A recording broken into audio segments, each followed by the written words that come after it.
This painting has been on my easel for way too many months. I've done no painting at all for months now. Today, I'm gonna tackle it. I just added some drips to the background to break it up and make it different from what I've been staring at. And I am going to set my camera up on my easel, start painting, and not stop until this is done. So my friend told me that I'll get less people watching my videos if I wear my glasses. So I thought I would try to do a direct-to-camera voiceover without my glasses. Here's the problem. I can't even see my computer screen. Everything is just all blurry, and I have the words like this big on my screen where my notes are, and I still can't see them. So rather than me sitting here going like this, or even worse, I feel like when my eyes can't focus, they aren't focused, so I sort of look a little spacey. I'm gonna risk people leaving because I have my glasses on. Woohoo! There we go. Now I can see me, I can see my notes, and I can see you. This is new for me. It's my first time that I'm trying to do a video voiceover. I've done audio voiceovers, and in this desire to learn how to do all the things so that I can create the video that I want to create and tell the story that I want to tell. I am pushing myself to do this week and learn and see if I like having my face on the screen more. This video is letting me time travel. I have been stuck, and if you've watched any of my previous Milan videos, the last couple that I've done this month, you'll know that I've been stuck in this dramatic period in my life and the consequences of that dramatic period, and that it impacted my ability to create art. So I took a pause of about 6 months from the mastery program, and then I started this painting back in December, and I struggled with it for 6 months. So with this video, I'm finally through all of the old footage and all of the old projects from the Milan program that I had done. And I even had to go back to this lesson this week to do the final sketch that I'd been avoiding. So I feel like time travel because I'm out of the past now and I'm in the present and I'm thinking about how I'm going to tackle all of this. Getting rid of that backlog in footage really made a difference to me. I feel like a burden has been lifted, and I am ready to take another crack at the mastery program again. And I'm going to return to the plan of taking 2 weeks to do each week of assignments to get through it within about 1.5 years. If I can do it faster, that's great, I will, but I don't want to pressure myself into doing it any faster. I'm really excited to get back into it. More than ever over this period of time where I've been doing a lot of soul searching and a lot of just exploring what I want to feel in my life and how I want my day to go. I'm really feeling the calling more than ever to be an artist and to share beauty with the world and to delight and inspire and just show the journey of figuring it all out. So that's why I'm here. This week started with Dimitra teaching a fat over lean lesson. That's when you put down your oil paint lean in the first layers, building up to a heavier, fatter layer, because the way you make your paint thicker is by adding oil to it. So she instructed to do a drawing in graphite, spray a fixative, and then do a series of thin washes with transparent oil. And she thinned with a medium called Kozica, which thins it out and also is fast drying. So the instructions were to choose 3 to 5 colors that you like, and she took about 5 minutes or so to add just a bunch of drippy washes in a variety of colors. So this is where you see this video start. That's where I was with this painting. Is I had gotten through that and I had started in some transparent glazing on top. You glaze in transparent darks as the next step, so you can still use the Kozica, but maybe don't thin it quite so much when you start adding in transparent darks and mid-tones. And then Dimitra moved into opaques with thicker paint. That's her process. This is actually the process she uses most of the time, and It's the process that fascinates me. It's the reason why I was drawn to the Milan Art program in the first place, because the kind of paintings they produce, I don't really resonate with the subject matter at all. It's lots of portraits and flowers and animals, and I'm not really sure what subject matter I want to paint, but their genre, which they call abstract realism, is an interesting one to me. I like the idea of having an element or two or three in a painting that is really highly rendered and detailed, because I love detail, but then fading a little bit in the background and not doing something as particularly detailed in the background. So it's really that style that I wanted to learn, if not the subject matter that they teach. So I was very interested in this lesson because it kind of baffles me. So after she added on some opaques, she used cold wax for the final layers to make a really thick paint, and added that in a few places. And you'll see later on in this video where I did that as well to the fur in this fox. I mixed some cold wax with white paint and made this really thick, chunky paint, and I have to say, I loved it. It was so much fun. So in the lesson, after about a half an hour or so of video, much of which was just sped up watching her do it, very little actual instruction other than saying that these are the steps, she said that the painting was about 75 to 80% done. And I really would have loved to have seen her finish the painting, because I don't understand.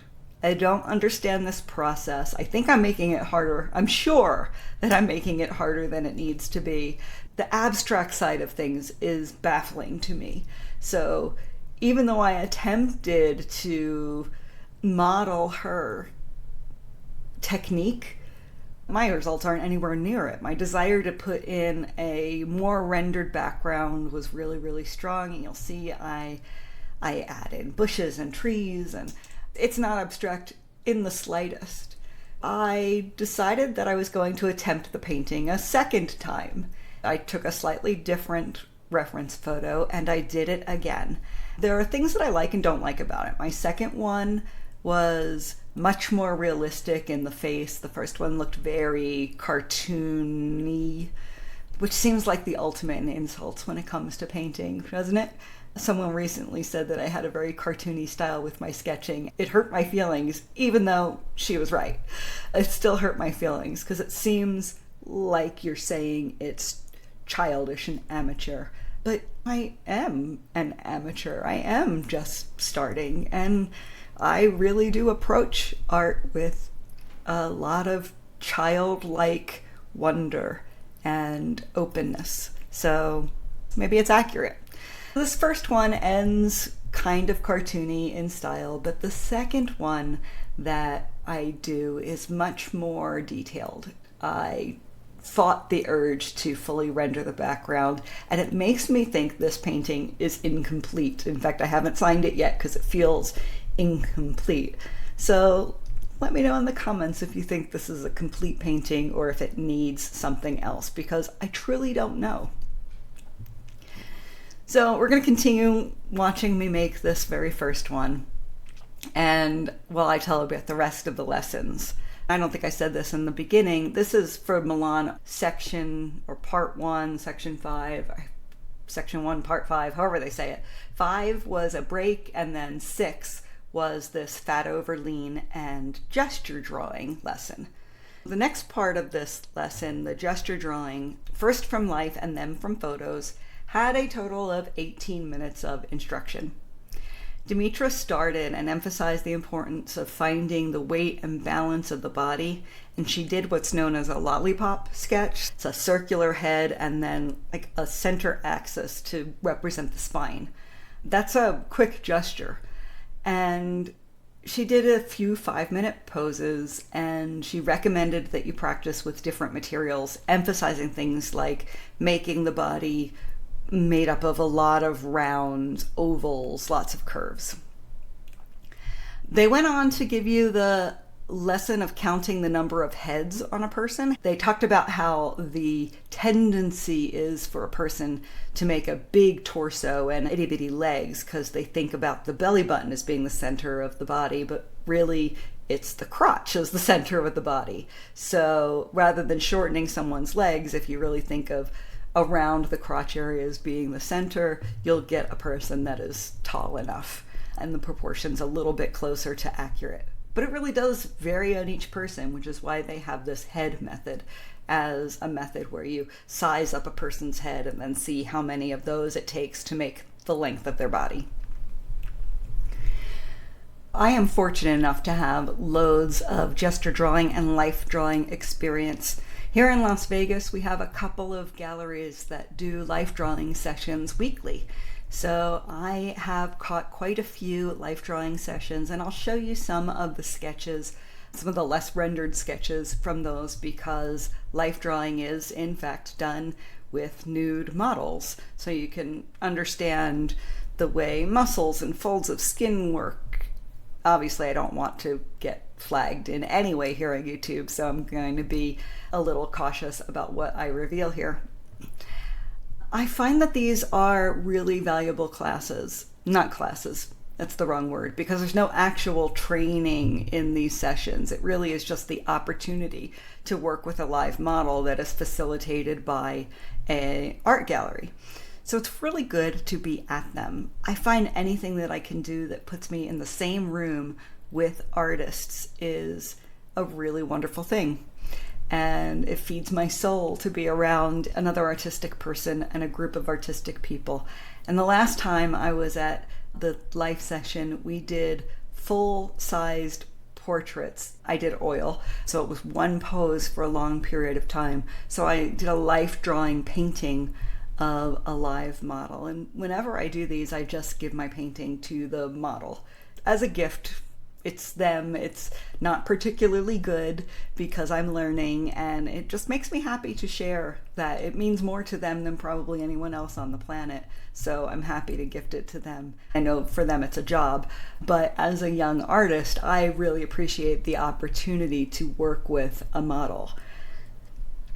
If you don't have that opportunity in your city and you don't have people around that are willing to sit and pose for you, I highly recommend an online resource here on YouTube called Jess Draw Party, GES Draw Party, and I'll put their link in the description. I think I've mentioned them before.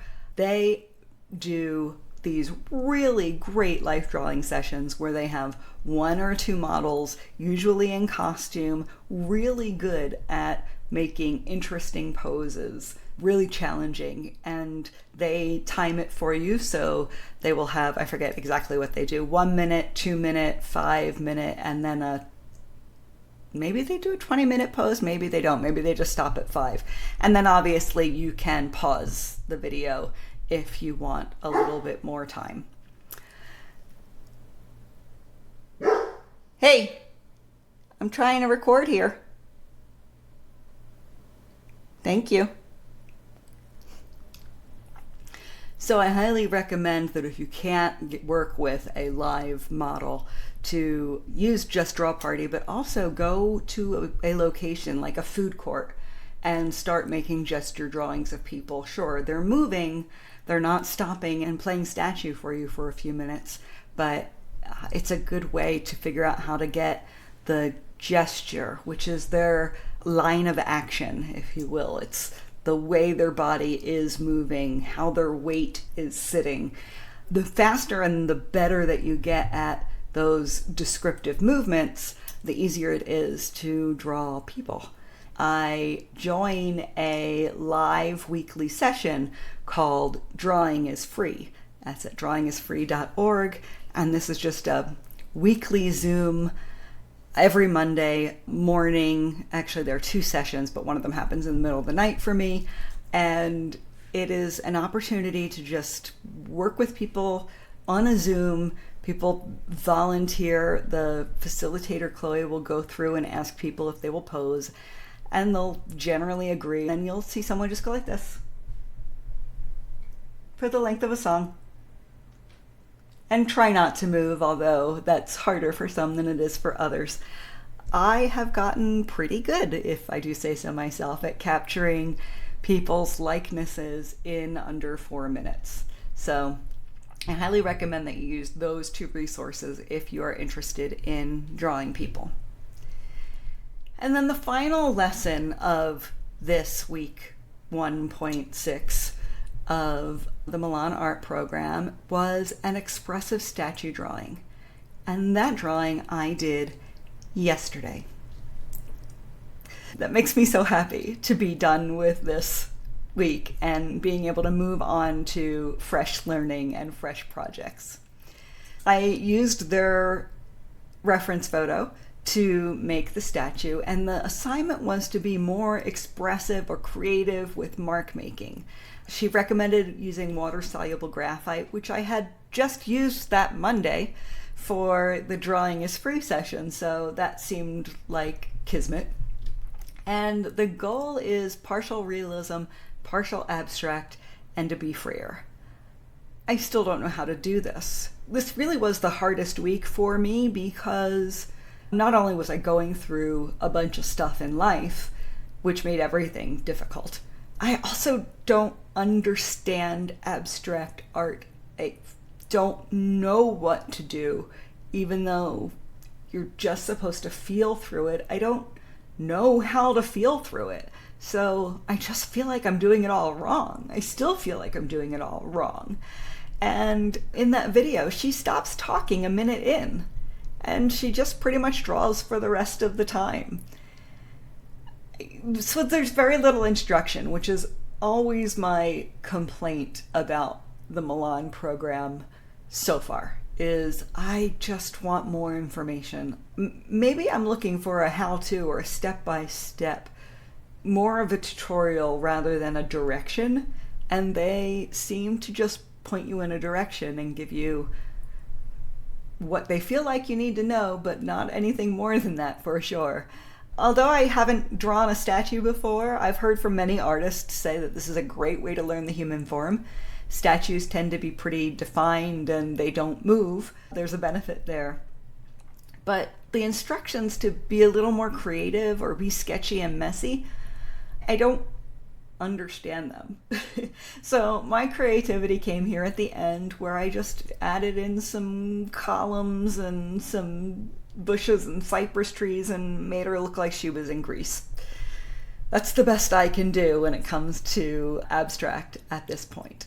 And it was a sharp contrast to me for the previous week, as I remembering how much I loved the alla prima because of the short setting and trying to capture still lives that I saw in real life. The process of painting alla prima all in one setting. Hey! Stop! Come here! Just calm down. I'm trying to make a video here. Alright. You're good puppies. You're a good boy. You're a good girl. You're good. I love you. I love you. I just need quiet right now. Thank you. Just need quiet. Shh. Thank you. So I contrast this week with the previous week on alla prima, which I loved because we were doing alla prima all in one sitting, short deadline, one day. Basically, we had 2 hours or up to 4 hours to do those paintings. And it helped me stay out of my head. It helped me not think too much. This technique required some drying time, which means I took too much time to think. And I think I said in my last video that I had this realization that stopping in the middle of a painting, and especially in what's known as the ugly stage, but I usually stop when I get stuck and don't know what else to do, is the artistic equivalent of falling off a horse and not getting back on right away. I'm actually stopping on a low point. So I'm trying to stop now when I do have to stop on a higher point so that I can feel good about what I'm leaving and eager to get back to it rather than confused and challenged. So I started this fat over lean painting in December 2024. And it sat until May, and I finished it in May, and then I did the other one. But I didn't do this expressive statue drawing until yesterday, which was August 27th, 2025. That's a long time to work on 1 week. And again, it has absolutely nothing to do with the program and much more to do with where I've been in life and challenges that I was facing. I am so excited to be through with this lesson. I feel so burdened by those rough times. When I think about this particular lesson, it's like I've put all of the emotion and chaos and drama from that time in my life into the artwork that I was creating, and creating it from that feeling, which I don't like. I know that I'm supposed to use art to express my emotions and move past them, but not this kind of art, not the art that challenges me, not when I'm trying to learn new skills. It's just too damn hard when you're not in a good headspace. So I now feel unburdened by all of those rough times. I am feeling stable financially and emotionally. I have the time and the energy again to stand at my easel and get some actual painting work done, to take on the challenges, to pick up where I left off in the Milan program and start accelerating my progress, because I'm being called, and it's time to listen to that call, because no, I'm not getting any younger.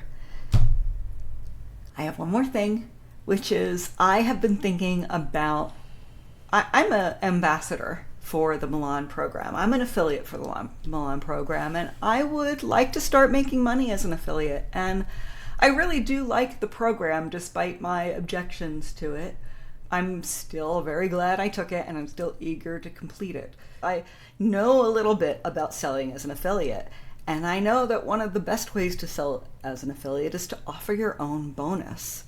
So I've been trying to think about what I could possibly have as a bonus to this program, especially because I'm still going through it.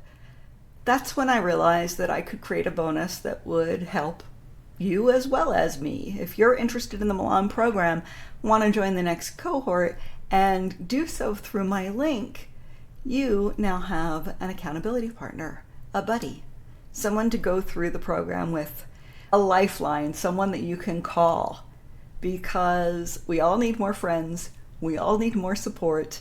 It's what I can give. I can be your friend, which seems kind of silly, but maybe you need one. And I sure wish that I had someone going through this program with me, because it would feel different to have someone a little bit closer that I could send 7 progress pictures through a day if I wanted to just get that little bit of encouragement to keep going.